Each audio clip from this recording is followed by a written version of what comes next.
Ito guys, pangatlong kana dito sa ano na to.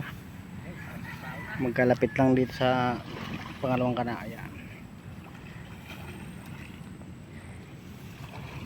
Malalim yan dyan eh.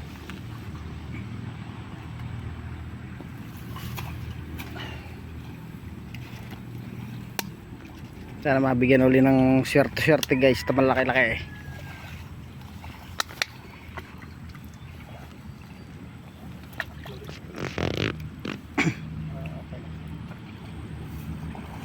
Ayan guys, baka yung isda dyan sa pure gold nandito na. Yan, pure gold ho yan guys. Ayan o.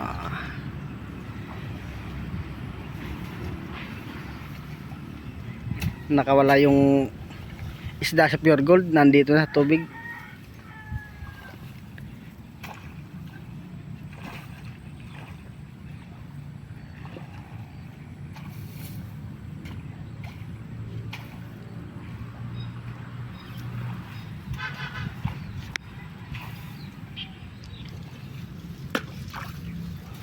Mayroong gagamba guys. Saan na yun? Check.